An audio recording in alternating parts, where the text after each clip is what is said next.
Hi, boys and girls. It's Mrs. Walters. It's Friday, so you get the next 2 days off. It is day 3 of kindergarten, and I hope you have enjoyed our activities so far. Today, we are going to talk all about your name, and we are going to read a book called Chrysanthemum.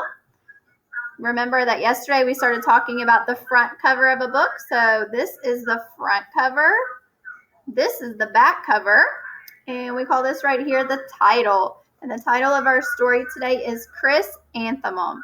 It's kind of a long story, but it's a fun story that's all about a little girl's name and how she feels about it at the beginning of the book and the end of the book. So pay attention to that as we read.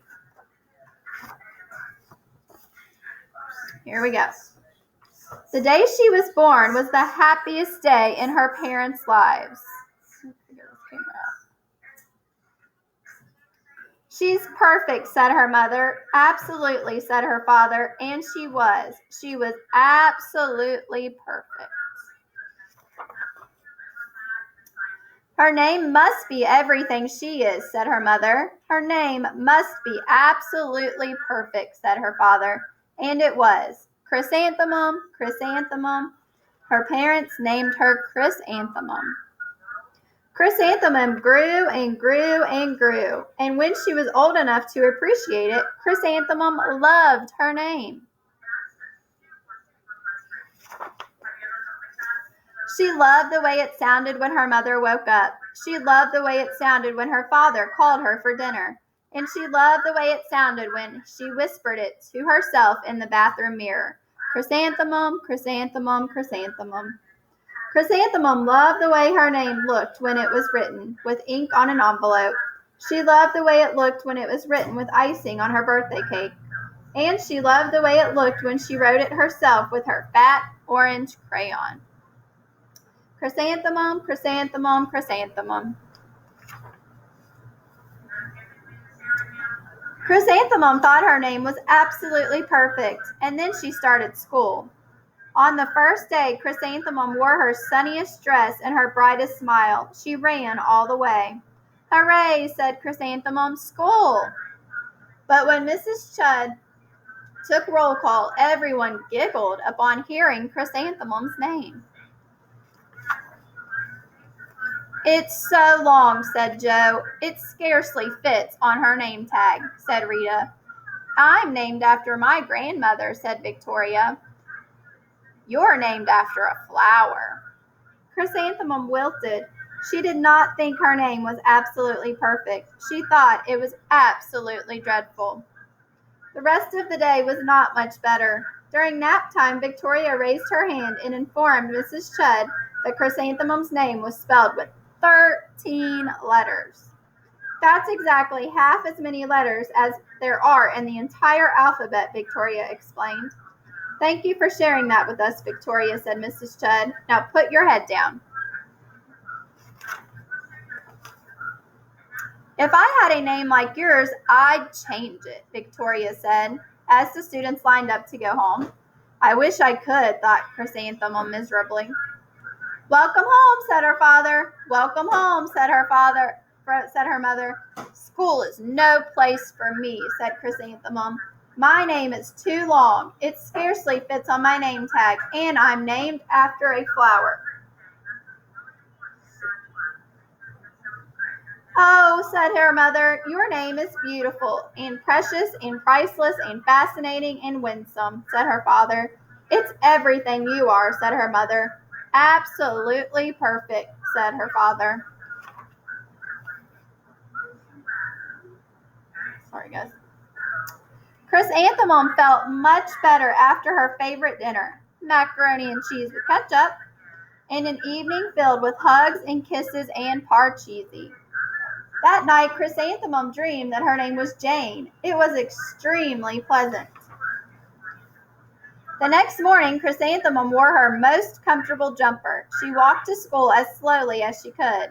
She dragged her feet in the dirt. Chrysanthemum, Chrysanthemum, Chrysanthemum, she wrote. She even looked like a flower, said Victoria, as Chrysanthemum entered the playground. Let's pick her, said Rita, pointing. Let's smell her, said Joe. Chrysanthemum wilted. She did not think her name was absolutely perfect.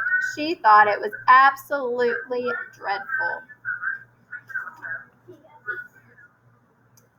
The rest of the day was not much better. During nap time, Victoria raised her hand and said, "A chrysanthemum is a flower. It lives in a garden with worms and other dirty things." "Thank you for sharing that with us, Victoria," said Mrs. Chudd. "Now put your head down." "I cannot believe your name," Victoria said as the students lined up to go home. "Neither can I," thought Chrysanthemum. "Welcome home," said her mother. "Welcome home," said her father. "School is no place for me," said Chrysanthemum. "They said I even look like a flower. They pretended to pick me and smell me." "Oh," said her mother, "they're just jealous and envious and begrudging and discontented and jaundiced," said her father. "Who wouldn't be jealous of a name like yours?" said her mother. "After all, it's absolutely perfect," said her father. Chrysanthemum felt a little better after her favorite dessert, chocolate cake with buttercream frosting, and another evening filled with hugs and kisses and parcheesi. That night, Chrysanthemum dreamed that she really was a chrysanthemum. She sprouted leaves and petals. Victoria picked her and plucked the leaves and petals one by one until there was nothing left but a scrawny stem. It was the worst nightmare of Chrysanthemum's life. Chrysanthemum wore her outfit with 7 pockets the next morning. She loaded the pockets with her most prized possessions and her good luck charms. Chrysanthemum took the longest route possible to school. She stopped and stared at each and every flower. "Chrysanthemum, chrysanthemum, chrysanthemum," the flowers seemed to say. "Croy, Croy." The morning, the students were introduced to Mrs. Twinkle, the music teacher. Her voice was like something out of a dream, as everything else was about her. The students were speechless. They thought Mrs. Twinkle was an indescribable wonder. They went out of their way to make a nice impression for her. Mrs. Twinkle led the students in scales. Then she assigned roles for the class musical. Victoria was chosen as the jaunty fairy queen. Rita was chosen as the spiffy butterfly princess. Jo was chosen as the all-important pixie messenger. And Chrysanthemum was chosen as a daisy. "Chrysanthemum's a daisy, chrysanthemum's a daisy," Jo, Rita, and Victoria chanted, thinking it was wildly funny. Chrysanthemum wilted. She did not think her name was absolutely perfect. She thought it was absolutely dreadful. "What's so humorous?" asked Mrs. Twinkle. "Chrysanthemum," was the answer. "Her name is so long," said Jo. "It scarcely fits on her name tag," said Rita. "I'm named after my grandmother," said Victoria. "She's named after a flower." My name is long," said Mrs. Twinkle. "It is?" said Jo. "My name would scarcely fit on a name tag," said Mrs. Twinkle. "It would," said Rita. "And," said Mrs. Twinkle, "I'm named after a flower too."